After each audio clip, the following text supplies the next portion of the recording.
Ako si Christine May M. Gumen. Ang aking output na number 1. Noong bata pa lang ako, elementary pa lang ako. At hanggang ngayon, namimiss ko pa din. Paglabas ko sa school, nakikipaglaro na ako sa labas.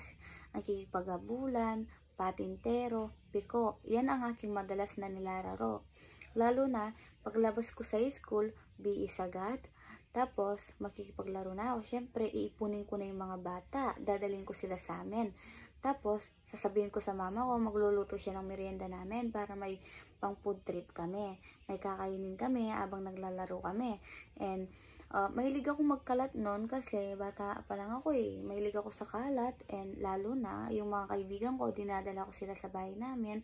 Ang ilig kong mag-ipon daw ng mga bata kasi daw, ilig ko yun eh, lalo na masaya ako nung bata ako kasi di ko ramdam yung pagod.